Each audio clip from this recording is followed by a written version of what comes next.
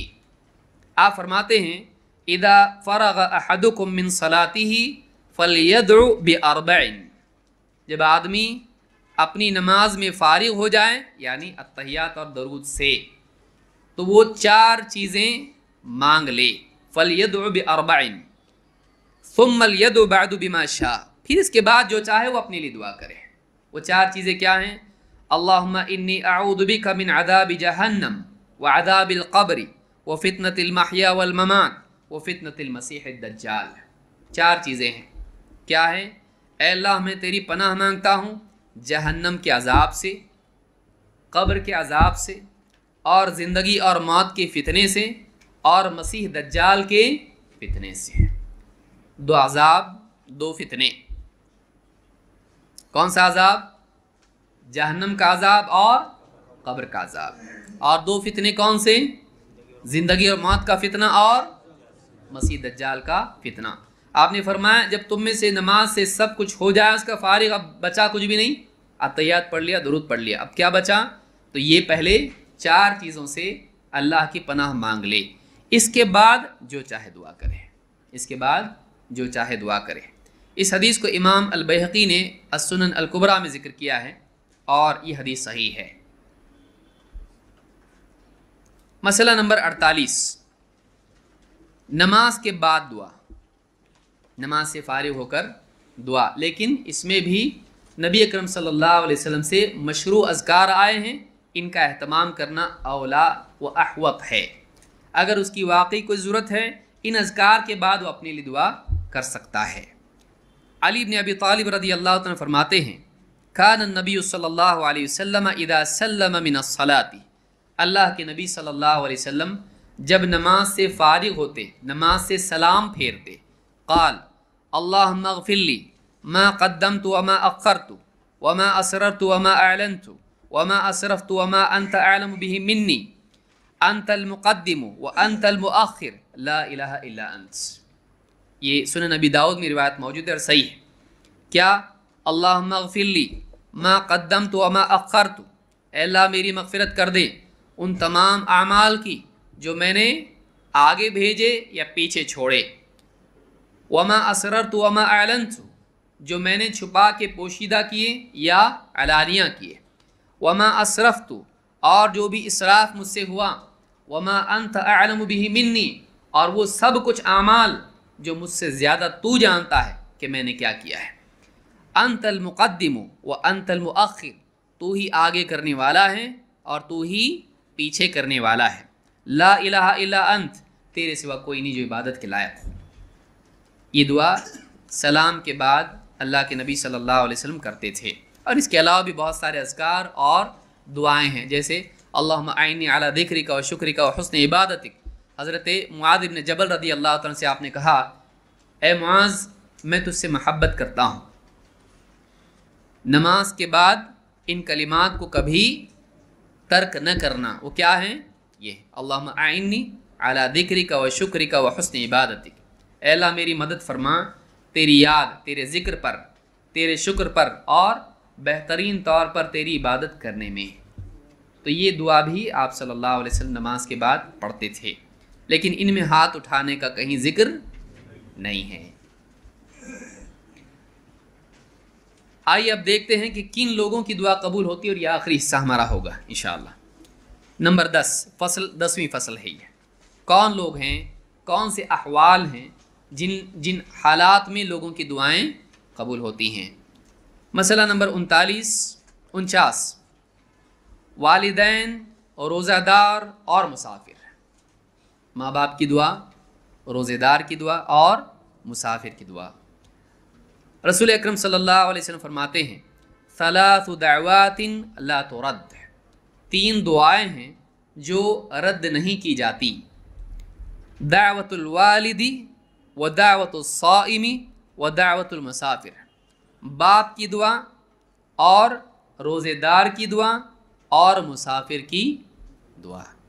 باپ کی دعا اپنی اولاد کے حق میں یا اولاد کے خلاف قبول ہوتی ہے، لولدہ او علی ولد، دونوں آتا ہے اس میں کہ باپ، اس لیے ماں باپ کی بد دعا نہیں لینا چاہیے، ماں باپ کی دعا لینا چاہیے۔ والدین کی دعا بہت ضروری ہے اولاد کے لیے کیونکہ قبول ہوتی ہے، خدمت کرے آدمی اور ان کی دعا لے۔ بعض اوقات آدمی اسباب اور وسائل اور اپنی صلاحیتوں سے وہ ترقی نہیں کرتا ہے جو والدین کی دعا سے کرتا ہے۔ دعوت الوالد، باپ کی دعا، و دعوت الصائم، اور روزے دار کی دعا، روزے کی حالت میں۔ لیکن وہ جو حدیث ہے کہ افطار کے وقت دعا قبول ہوتی ہے وہ ضعیف ہے، لیکن ہاں عموم کے اعتبار سے پورے روزے میں جب بھی چاہے صبح ہو یا مغرب میں ہو یا جیسا بھی افطار کے وقت ہو، کوئی بھی وقت ہو، بندہ روزے کی حالت میں دعا کرتا ہے تو یہ یعنی مشروع ہے اور روزے دار کی دعا قبول ہوتی ہے۔ لیکن افطار کے وقت خاص کرنا کہ یہی وقت ہے دعا کی قبولیت کا، اس بارے میں کوئی صحیح ثابت روایت موجود نہیں ہے۔ اور تیسری چیز ہے دعوت المسافر، مسافر کی دعا قبول ہوتی ہے۔ تو آدمی سفر میں اگر ہے دعا کرے، سفر میں ہے تو دعا۔ اور روزے دار کا آپ دیکھیے طلوع سحر سے لے کر یعنی غروب آفتاب تک کتنا بڑا وقت ہے، آدمی پورے وقت میں دعا کر سکتا ہے۔ اور یہ ایسا نہیں کہا کہ فرض روزے کی دعا ہے، فرض روزے میں دعا ہے، نفل روزہ بھی آدمی رکھتا ہے اس کی دعا قبول ہوتی ہے، کیونکہ روزہ یہاں کیا ہے، عام ہے، کسی خاص روزے کا تذکرہ یہاں پر نہیں ہے۔ اس روایت کو ابو الحسن ابن مہرویہ نے اپنی ثلاثیات میں اس کو ذکر کیا ہے، اور یہ حدیث حسن درجے کی صحیح الجامع الصغیر میں موجود ہے۔ مسئلہ نمبر 50، مظلوم کی دعا، یعنی مظلوم کی بد دعا اگر کسی کے لیے ہے یا اللہ سے دعا کرتا ہے، اللہ اس کی دعا کو ضرور قبول کرتا ہے۔ اللہ کے نبی صلی اللہ علیہ وسلم فرماتے ہیں ثلاث دعوات مستجابات، 3 دعائیں ہیں جو ضرور قبول ہوتی ہیں، 3 دعائیں ضرور قبول ہوتی ہیں، لا شک فیہن، ان کی قبولیت میں کوئی شک نہیں، ان کی قبولیت میں کوئی شک نہیں۔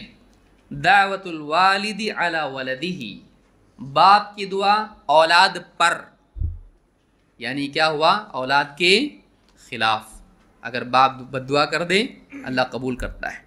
لہٰذا بہت ہی احتیاط کرنا چاہیے اور آدمی کو والدین کی دعا ہی لینا چاہیے، بد دعا نہیں، ان کا دل نہیں دکھانا چاہیے۔ اگر بد دعا کر دیں اللہ تعالیٰ قبول کر لیتا ہے، یاد رکھیں اس کو۔ آج اس دور میں ہم ہیں کہ یعنی جیسے حدیث میں آیا ہے ان تلد الامۃ ربتہا، اور بعض روایات میں ہے ان تلد الامۃ ربہا، دونوں اعتبار سے روایتیں آئی ہیں کہ باندی اپنی مالکن کو یا باندی اپنے مالک کو جنم دے گی۔ آج حالات کیا ہیں، گھر کے ماں باپ گھر کے خادم بن گئے ہیں، غلام بن گئے ہیں، بدتمیزی، جھڑکنا، ڈانٹنا ڈپٹنا اور ان کی یعنی گستاخی کرنا، دل دکھانا، یہ اچھی بات نہیں ہے۔ تو یہ آپ بات کے دور میں ہوگا، ابن حجر نے کہا ہے کہ یہ اس دور کی طرف اشارہ ہے جس میں والدین کے ساتھ اولاد بدسلوکی کرے گی، والدین کے ساتھ بدسلوکی، گویا کہ ان کے غلام ہیں، ان کو غلام کی طرح بنا لیں گے اولاد، ڈانٹ ڈپٹ کر دی اس کو، جو بھی کام کروانا ہے کروا لیا، اس کی خدمت، اس کی ضرورت پوری کی یا نہیں کی، آدمی ایسا کرے گا والدین کے ساتھ میں۔ دعوت الوالد علی ولدہ و دعوت المسافر، مسافر کی دعا، و دعوت المظلوم، اور مظلوم کی بھی دعا اللہ ضرور قبول کرتا ہے۔ کسی پر اگر ظلم ہوا ہے اللہ سے دعا کرتا ہے تو اللہ تعالیٰ اس کی دعا کو ضرور قبول کرتا ہے۔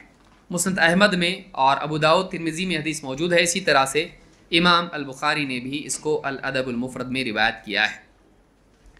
نبی اکرم صلی اللہ علیہ وسلم فرماتے ہیں اتقی دعوت المظلوم فإنها لیس بینہا وبین اللہ حجاب۔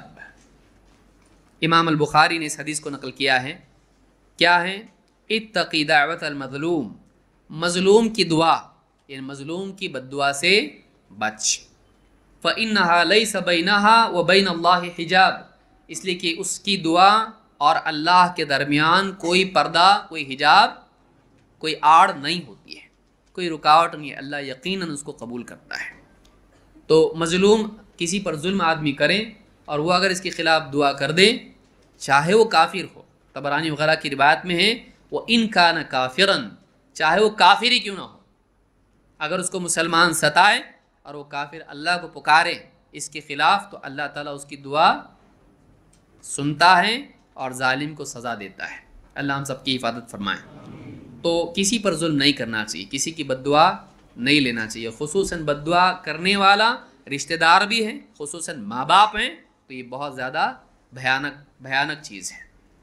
نمبر 51، غازی، حاجی اور معتمر، عمرہ کرنے والا۔ غازی اللہ کے دین کی خاطر، دین کی حفاظت میں، مسلمانوں کی حفاظت میں جنگ کرنے والا۔ 2، حاجی، جانتے ہیں آپ، حج کرنے والا، اور معتمر، عمرہ کرنے والا، ان کی بھی دعا اللہ تعالیٰ قبول کرتا ہے۔ رسول اکرم صلی اللہ علیہ وسلم فرماتے ہیں الغازی فی سبیل اللہ عز وجل والحاج والمعتمر وفد اللہ۔ اللہ کی راہ کا غازی اور حاجی اور معتمر اللہ کا گروہ، اللہ کا وفد ہیں، اللہ کی جماعت ہیں۔ دعاہم فاجابوا، اللہ نے ان کو بلایا تو انہوں نے اللہ کی دعوت قبول کی۔ وسألوہ فاعطاہم، انہوں نے اللہ سے مانگا تو اللہ نے بھی ان کو عطا کیا، یعنی وہ اللہ سے مانگے تو اللہ ان کو عطا کرتا ہے۔ انہوں نے اللہ کی پکار کو قبول کیا، لبیک کہتے ہوئے وہ اللہ کے گھر کو گئے، اللہ کے بلانے پر، اللہ کے حکم پر وہ گئے، تو اللہ تعالیٰ سے جب وہ مانگتے ہیں تو اللہ ان کو دیتا ہے۔ معلوم ہوا کہ ان کی دعا قبول ہوتی ہے، حاجی اور معتمر کی۔ تو اس میں بھی حج کے لیے جاتا ہے آدمی یا عمرے کے لیے جاتا ہے تو آدمی اپنے اوقات ضائع نہ کرے، وہاں جا کے دعا کرے اللہ تعالیٰ سے، خاص طور سے احرام کی حالت میں۔ امام ابن ماجہ اور ابن حبان اس کو روایت کی اور یہ حدیث صحیح ہے۔ نمبر 52، اپنے ایک مسلمان کی غیر موجودگی میں اس کے لیے دعا کرنا، یعنی مسلمان بھائی کے لیے دعا کرنا، چاہے وہ سگا بھائی نہ ہو، مسلمان کے لیے دعا کرنا یہ بھی دعا کی قبولیت کا ذریعہ ہے۔ اللہ کے رسول صلی اللہ علیہ وسلم فرماتے ہیں دعوت المرء المسلم لأخیہ بظاہر الغیب مستجابہ، ایک مسلمان کی دعا اپنے مسلمان بھائی کے لیے اس کی غیر موجودگی میں قبول کی جاتی ہے، مقبول ہوتی ہے۔ عند رأسہ ملک موکل، اس کے سر کے پاس ایک فرشتہ اللہ کی طرف سے متعین ہوتا ہے۔ کلما دعا لأخیہ بخیر قال الملک الموکل بہ آمین ولک بمثل، جب بھی وہ اپنے بھائی کے لیے خیر کی دعا کرتا ہے اس کے پاس موجود فرشتہ جو متعین ہے کہتا ہے آمین، اور تجھے بھی اللہ تعالیٰ اسی طرح عطا فرمائے، جیسے تو نے اس کے لیے خیر مانگی اللہ بھی تجھ کو خیر عطا فرمائے۔ تو اللہ تعالیٰ یہ اس کے لیے خیر کی دعا کرتا ہے جیسا وہ اپنے بھائی کے لیے خیر کی دعا کر رہا ہے۔ تو اس صحیح مسلم میں روایت موجود ہے۔ اس لیے معلوم ہوتا ہے کہ ایک مسلمان کو دوسرے مسلمانوں کے لیے دعا کرنی چاہیے۔ جب وہ دعا کرتا ہے مسلمان کے لیے تو فرشتہ اس کے لیے دعا کرتا ہے۔ کتنی بڑی بات ہے کہ یہ مسلمان کے لیے دعا کر رہا ہے اور فرشتہ کہہ رہا آمین، یعنی اس کے لیے تو قبول ہو اور اللہ تو اس کو بھی خیر دے، اس کے لیے بھی فرشتہ دعا کرتا ہے۔ تو فرشتوں کی دعا کا حقدار بننا یہ ذریعہ ہے کس چیز کے لیے، یعنی یہ اس کے لیے ذریعہ کیا ہے کہ ایک آدمی مسلمان کے لیے دعا کرے۔ تو یہ کچھ چیزیں تھیں جو آج ہم نے درس میں دیکھی۔ اللہ رب العالمین سے دعا ہے کہ اللہ تعالی ہم سب کو دین کا علم حاصل کرنے والا اور اس کے مطابق عمل کرنے والا بنائے۔